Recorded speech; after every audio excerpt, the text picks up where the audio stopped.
இந்தியாவுடைய எதிர்க்கட்சி தலைவர் ராகுல் காந்தி அவர்கள் ஒரு ஹைட்ரஜன் பாம் இருக்கு, இது வெடிச்சதுன்னா நம்மளுடைய பிரதமர் மோடி இருக்கார் பார்த்தீங்களா, அவர் முகத்தை வெளியே காட்டவே முடியாது. தப்புச்சா பொழைச்சான்னு இந்த நாட்டை விட்டே ஓட வேண்டியதுதான்.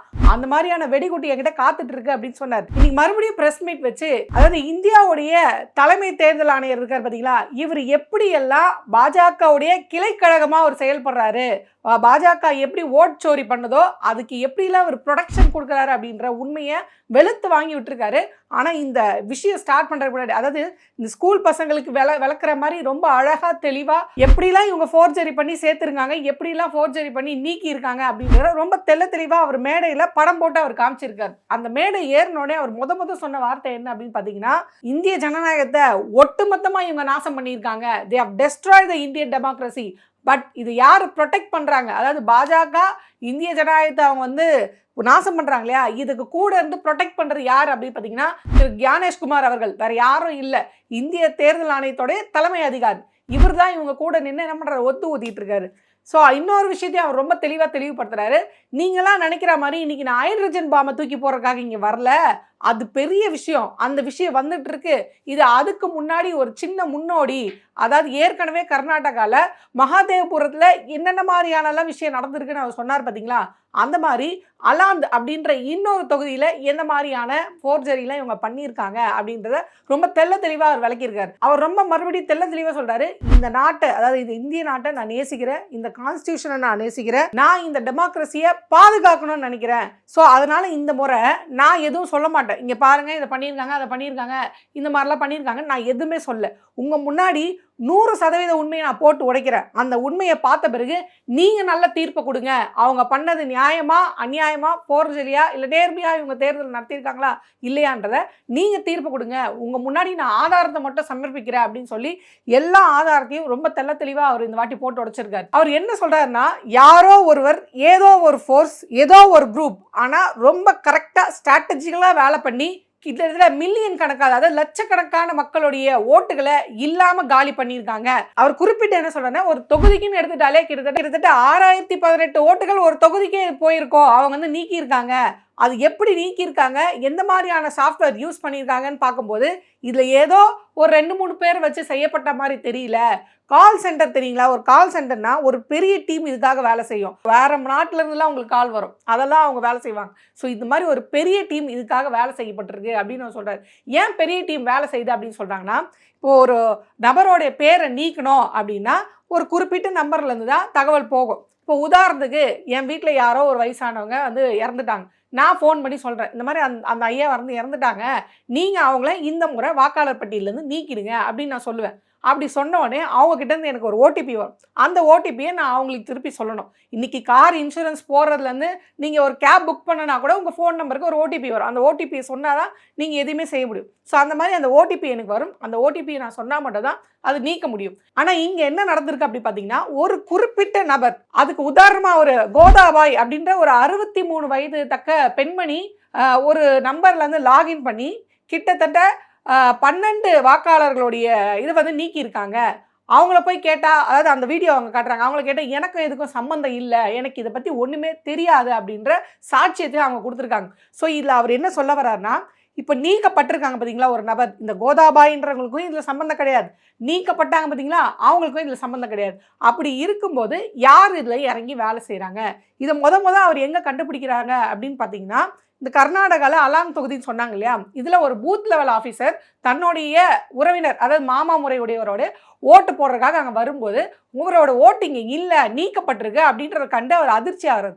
எப்படி யாருமே தகவல் சொல்லாமல் இது வந்து ஓட்டு நீக்கப்பட்டிருக்கு அப்படின்னு விசாரித்து பார்க்கும்போது அவருடைய நெய்பர், பக்கத்து வீட்டுக்காரர் சொல்லி தான் இந்த மாதிரி இந்த ஓட்டை வந்து, அதாவது இவரை ஓட்டர் லிஸ்ட்லேருந்து தூக்கியிருக்காங்க. அவர் உயிரோடு இருக்கும்போது, அதே தொகுதியில் இருக்கும்போது அவரை நீக்க வேண்டிய அவசியம் என்ன? ரெண்டாவது, அவருக்கும் அந்த குடும்பத்துக்கும் எந்த சம்மந்தமும் இல்லாத போது எந்த அடிப்படையில் அவங்க நீக்கிறாங்க? இதை லீகலாக எடுத்துகிட்டு போனாலே இத்தனை தப்புக வருது. ரெண்டாவது அவரை போய் விசாரிச்சிருக்காங்க. நீங்கள் தான் நீக்க சொன்னீங்களாமேன்னு கேட்டும்போது இதுக்கும் எனக்கும் எந்த சம்பந்தமும் இல்லை. ஸோ நீக்க சொன்ன எனக்கும் சம்மந்தம் இல்லை, நீக்கப்பட்ட அவருக்கும் சம்மந்தம் இல்லை. அப்போ ஏன் இவங்களை குறிப்பிட்டு நீக்கிறாங்க அப்படின்ற கேள்வி வருது இல்லையா? எதுக்கு இவங்களை நீக்கிறாங்க? நீக்க சொன்னவங்களுக்கும் சம்மந்தம் இல்லை, நீக்கப்பட்டவருக்கும் சம்மந்தம் இல்லைன்னா அங்கே தான் பாஜக ரொம்ப சரியாக கரெக்டாக வேலை பார்த்துருக்கு. அதாவது ராகுல் காந்தி அவர்கள் ரொம்ப கரெக்டாக என்ன சொல்றாருன்னா, 2018 எங்களுக்கு கர்நாடகாவில் 10க்கு 8 பூத்தில் நாங்கள் வந்து வெற்றி பெற்றோம். அப்போது அடுத்த தேர்தலுக்கு பாஜக எப்படி பிளான் பண்ணுது பாருங்க.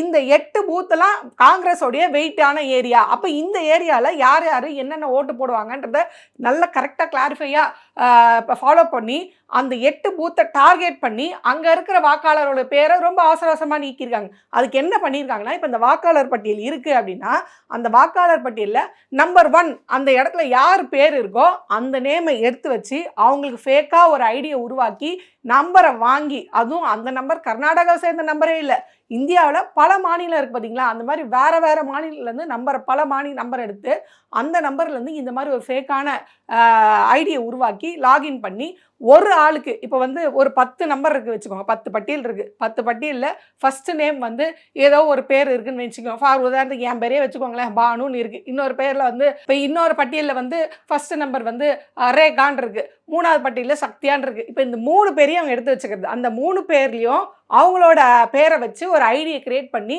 அவங்க அதில் லாகின் பண்ணி அந்த நம்பர்லேருந்து இந்த மாதிரி 12 பேரை டெலீட் பண்ணு, 14 பேரை டெலீட் பண்ணு அப்படின்னு டெலீட் பண்ண வைக்கிறது. இதை தான் ராகுல் காந்தி அவர்கள் கேட்குறாரு. இந்த செல்ஃபோன் நம்பர் எப்படி வந்துச்சு? இவங்களுக்கு அதுக்கும் தொடர்பு இல்லை. 2வது இதை எப்படி ஆப்ரேட் பண்ணாங்க? 3வது எங்கேருந்து இது ஆப்ரேட் பண்ணப்பட்டிருக்கு? 4வது இந்த ஓடிபி ஜென்ரேட் ஆச்சுல, அது எங்கேருந்து ஜென்ரேட் ஆச்சு? இப்போ எனக்கு ஒரு ஓடிபி வருதுன்னா ஒரு குறிப்பிட்ட இதுலேருந்து தானே எனக்கு ஓடிபி வரும். ஃபார் எக்ஸாம்பிள் இப்போ நான் வந்து ஒரு ஊபரில் ஆட்டோ புக் பண்ணுறேன்னு வச்சுக்கோங்களேன். இப்போ அந்த ஊபரோடைய ஆப்லேருந்து தானே எனக்கு வந்து ஓடிபி வரும். அப்போ அந்த ஓடிபி ஜென்ரேட் ஆன இடம் எங்கே? இந்த கேள்வியை அவர் ரொம்ப சரியாக எடுக்கிறார். இந்த கேள்விகளை வச்சு தான் இங்கே ஏதோ ஒரு பிரச்சனை நடந்திருக்கு, ஏதோ ஒரு தில்லு புல்லு பெருசாக நடந்திருக்கு அப்படின்றத உணர்ந்திருக்காங்க. இதனால தான் கர்நாடகாவுடைய சிஐடி என்ன பண்ணுறாங்கன்னா, இந்திய தேர்தல் ஆணையம் இருக்கு பார்த்தீங்களா, இவங்களுக்கு ஒரு லெட்டர் எழுதுறாங்க. ஐயா, எங்களுக்கு சில தகவல்கள் வேணும், இந்த தகவலை நீங்கள் கொடுத்தாதான் நாங்கள் உண்மை என்னன்னு கண்டுபிடிக்க முடியும் அப்படின்னு 18 மாதத்தில் 18 முறை அவங்க வந்து லெட்டர் எழுதியிருக்காங்க. அதாவது கிட்டத்தட்ட பார்த்தீங்கன்னா February 2023 ஃபஸ்ட்டு எஃப்ஐஆர் ஃபைல் ஆகி அவங்க சில தரவுகள் கேட்குறாங்க. என்ன கேட்குறாங்கன்னா, destination of the IP form filled, அதுக்கப்புறம் the devised destination applied filled, ஓடிபியோட ட்ரையல்ஸ் கேட்குறாங்க. ஸோ இந்த டீட்டெயில் எல்லாம் கேட்டு கர்நாடகாவோடைய சிஐடி வந்து இந்திய தேர்தல் ஆணையத்துக்கு அனுப்புது. இப்போ அவங்க என்ன பண்ணியிருக்கணும், உண்மையிலே நான் சரியாக தான் நடத்தியிருக்கேன், எந்த தப்புமே நான் பண்ணலைன்னா இவங்க உண்மையை அனுப்பிச்சிருக்கணும்ல. அப்படி அனுப்பலை. மாறா என்ன நடக்குதுன்னா, 2023 Februaryயில் ஃபஸ்ட்டு எஃப்ஐஆர் ஃபைல் பண்ணப்பட்டது. March 2023 எல்லா டீட்டெயிலையும் கொடுங்க அப்படின்னு சிஐடி வந்து எலெக்ஷன் கமிஷனை கேட்குது. ஆனால் எலெக்ஷன் கமிஷன் ஒரு சிறிய பகுதியை மட்டும் கொடுக்குறாங்க. அதாவது பாதி, முக்காவாசி, கால்வாசி, வெந்தது வேகாதுன்னு சொல்லுவாங்களே, அந்த மாதிரி கொஞ்சம் தகவலை மட்டும் கொடுக்குறாங்க. ஆனால் திருப்பி இவங்க என்ன பண்ணுறாங்கன்னா, சிஐடி என்ன பண்ணுறாங்கன்னா, January 2024 இல்லை, எங்களுக்கு ஃபுல் இன்ஃபர்மேஷன் வேணும், அப்போ தான் நாங்கள் எல்லா தரவுகளையும் கண்டுபிடிக்க முடியும்னு இன்ஸ்பெக்டர் கேட்கல, சாதாரண ஆள் கேட்கல, ஒரு சிஐடி பிரான்ச் வந்து கேட்குது. அவங்களுக்கே இவங்க வந்து கொடுக்க மாட்டுறாங்க ஃபுல் டீட்டெயிலு. ஸோ அதுக்கப்புறம் என்ன ஆகுதுன்னா, இந்த கேரளா எலெக்ஷன் கமிஷன் இருக்குது பார்த்தீங்களா, அதாவது ஒரு மாநில தேர்தல் ஆணையம் இருக்குது பார்த்தீங்களா, இவங்க வந்து திருப்பி கேட்குறாங்க, எங்களுக்கு ஃபுல் இன்ஃபர்மேஷன் கொடுங்க அப்படின்னு. கிட்டத்தட்ட January 2024 இப்போ September 2025 வரைக்கும் அவங்க லெட்டர் அனுப்பிச்சிட்டு தான் இருந்திருக்காங்க. ஸோ இப்போ என்ன அதோடைய ஸ்டேட்டஸ் அப்படின்னு பார்த்தீங்கன்னா, இந்த இன்வெஸ்டிகேஷனை அப்படியே ஸ்டாப் பண்ணி வைங்க அப்படின்றது தான் அதோட ஸ்டேட்டஸ். இத்தனை லெட்டர் போட்டு இத்தனை கேள்வி கேட்டு சில அந்த பூத் லெவல் ஆஃபீஸர், அதாவது அந்த அங்கன்வாடி பணியாளர்களாக இருப்பாங்களே, அவங்களாம் ஏற்கனவே சொல்லியிருக்காங்க, ஏதோ ஒரு விஷயம் இங்கே நடக்குது, சரியில்லை, இதை நீங்கள் கண்காணிங்க அப்படின்னு சொல்லப்பட்டிருக்கு. ஸோ இவ்வளோ தகவல் வந்து ஒரு சிஐடியே போய் கேட்டிருக்காங்க, இந்த மாதிரி கொடுங்க, அப்படி இந்த மாதிரி ஒரு முழு தகவலை கொடுங்க கேட்டிருக்காங்க. இதை எல்லாத்தையும் மீறி எந்த தைரியத்தில் இந்திய தேர்தல் ஆணையம் தகவலை கொடுக்காம அதை ஸ்டாப் பண்ணி வச்சிருக்காங்க அப்படின்ற கேள்வி வருது இல்லையா? அப்போது ஞானேஷ்குமார் அவர்களுக்கு சப்போர்ட் பண்ணுறது யார்?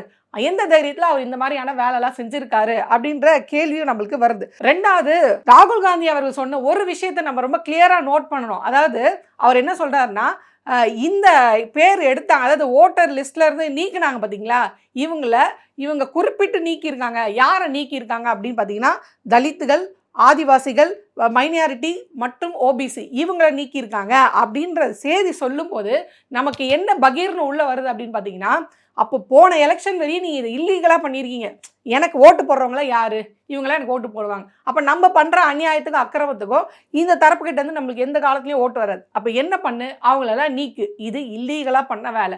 அப்போது இதை லீகலாக தேர்தல் ஆணையத்தை கையில் வச்சுக்கிட்டு பண்ணுறது தான் எஸ்ஐஆரா அப்படின்ற கேள்வி வருது. ஏன்னா எஸ்ஐஆர் தொடங்கினவனே எதிர்கட்சியில் இருக்க எல்லாருமே சொன்னாங்க, இஸ்லாமியர்கள், தலித்துகள் இவங்களுடைய வாக்குகள் வந்து திட்டமிட்டு நீக்கப்படுது அப்படின்னு மம்தா பானர்ஜியில இருந்து எல்லாருமே சொன்னாங்க. இப்போ அந்த தரவுகள், அதாவது அந்த வரைவு பட்டியல் வரும்போது நம்ம ரொம்ப தெளிவாக தெரிஞ்சது, பீகாரில் குறிப்பாக இஸ்லாமியர்களுடைய பாப்புலேஷன் அதிகமாக இருக்கக்கூடிய இடங்கள்ல தான் நிறைய, அதாவது அதிகப்படியான வாக்காளர்கள் நீக்கப்பட்டிருக்காங்க. அதுலேயும் பெண்களுடைய ஓட்டுகள் அதிகப்படியாக நீக்கப்பட்டிருக்கு அப்படின்னு சொல்லப்பட்டிருக்கு. ஸோ அதையும் நம்ம பொருத்தி பார்க்கும்போது, இதுவரையும் நாங்கள் இல்லீகலாக பண்ணோம், உங்களுக்கு பயந்துட்டு இருந்தோம், இனிமேல் நாங்கள் லீகலாக பண்ணுறோம், அதுக்கு வேறு தான் எஸ்ஐஆர், ஸ்பெஷல் இன்டென்சிவ் ரிவிஷன் அப்படின்ற கேள்வி நமக்கு வருது. இது மட்டும் இல்லாமல் ராகுல் காந்தி அவர்கள் இன்னொரு விஷயத்தை சொல்கிறாங்க, இது ஏதோ கர்நாடகாவில் மட்டும் நடந்ததா நீங்கள் நினைக்காதீங்க, இதே சேம் ஃபார்மெட்டை, இதே சேம் ஸ்கேமை, இதே மாதிரி பேர் மாற்றுறது, நம்பர் மாற்றுறது, அப்பான்ற பேரில் ஜேஎம் போடுறது, அட்ரஸ் அப்படின்ற பேரில் சஸ்தி அப்படின்னு போடுறதுன்னு இந்த சேம் ஃபார்மெட்டை மகாராஷ்டிராவில் ஃபாலோ பண்ணியிருக்காங்க அப்படின்னு ஒரு சின்ன எக்ஸாம்பிள் போட்டிருக்காரு.